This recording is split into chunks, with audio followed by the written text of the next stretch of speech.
เมื่อพูดถึงเพลง Rock and Roll แล้วถ้าจะบอกว่า Rolling Stones เป็นมากกว่าวงดนตรีร็อกก็คงจะไม่ใช่คำพูดที่มากเกินไปนะครับ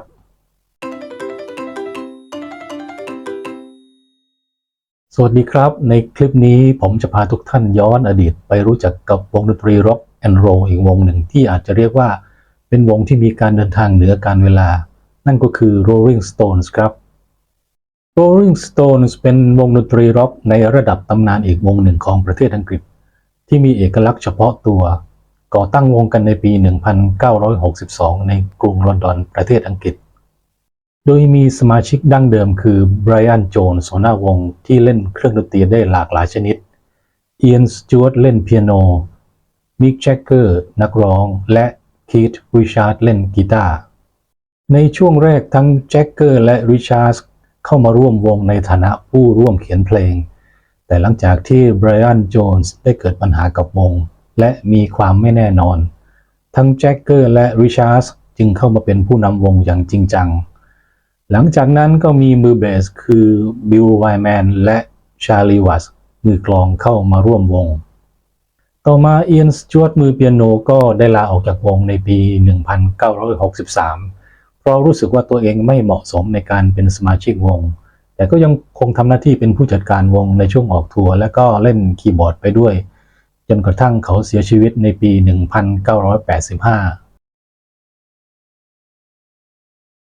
ในช่วงแรกผลงานส่วนใหญ่ของวงก็จะนำเพลงเก่าในรูปแบบเพลงบลูส์อเมริกันและร็อกแอนด์โรลมาทำใหม่หลังจากที่วงประสบความสำเร็จครั้งแรกในสหราชอาณาจักรพวกเขาก็เริ่มประสบความสำเร็จในอเมริกาหลังจากที่ออกรายการ British Invasion ในต้นยุคทศวรรษที่ 1960 ในช่วงนี้ Rolling Stones ก็ได้มีบทเพลงที่โด่งดังหลายบทเพลงอย่างเช่น As Tears Go By ในปี 1964 และก็เพลง Time Is On My Side ในปี 1964 เช่นกันซึ่งก็เป็นเพลงบัลลาดที่แสดงให้เห็นถึงความเก่งกาจของวง Rolling Stone มีภาพลักษณ์ที่ขัดกับวงคู่แข่งอย่าง The Beatles อย่างเห็นได้ชัดนั่นก็คือภาพลักษณ์ที่ไว้ผมยาวรุงรังและต่อต้านสังคมแต่พวกเขาก็ยังมีซิงเกิลดังในปี 1965 อย่างเช่น I Can't Get No Satisfaction และเพลง Paint It Black ในปี 1966 ซึ่งโด่งดังและเป็นที่รู้จักจากบทเพลงที่มีความมืดมนและลึกลับและยังมีผลงานอัลบั้ม Aftermath หลังจากนั้นไบรอัน โจนส์ก็ได้เสียชีวิตในปี 1969 หลังจากที่ถูกไล่ออกจากวงและถูกแทนที่โดยมิก เทเลอร์ซึ่งเทเลอร์ก็ได้ร่วมบันทึกเพลงกับวงทั้งหมด 5 อัลบั้มก่อนที่จะออกจากวงในปี 1974 ก็ได้มือกีตาร์คือรอนนี่ วูดเข้ามาแทนหลังจากนั้นบิล ไวแมนก็ได้ลาออกจากวงในปี 1983 และได้ดาริน โจนส์เข้ามาเป็นสมาชิกวงอย่างไม่เป็นทางการในปี 1994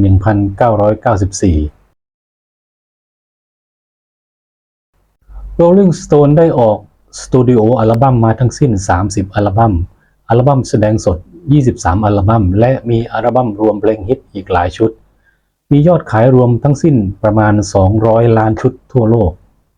อัลบั้มล่าสุดของพวกเขาคือ Blue and Lonesome ซึ่งออกในปี 2016 และพวกเขายังมีสถิติในชุด Sticky Fingers ในปี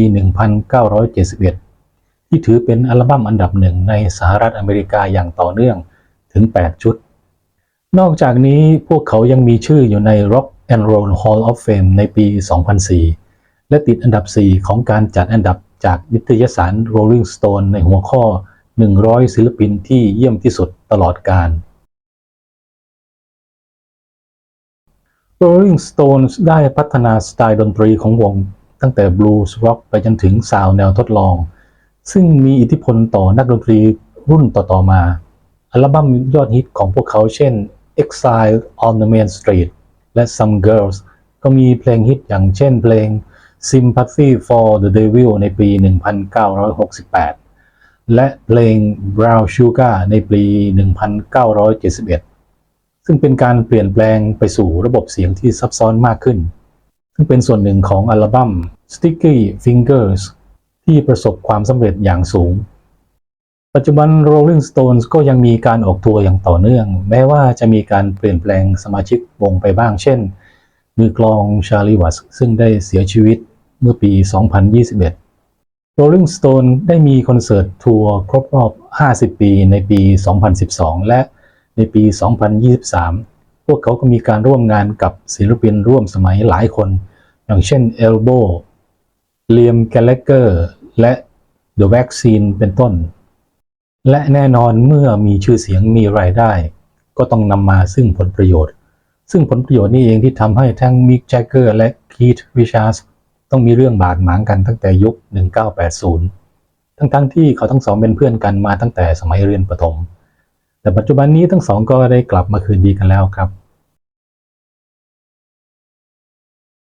อิทธิพลทางดนตรีของ Rolling Stones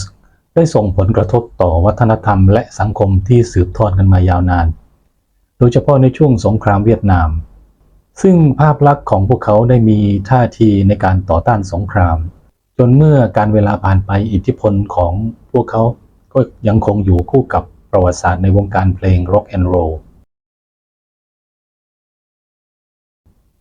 นี่คือประวัติศาสตร์ทางดนตรีโดยย่อของวงดนตรีที่เดินทางผ่านการเวลาอย่าง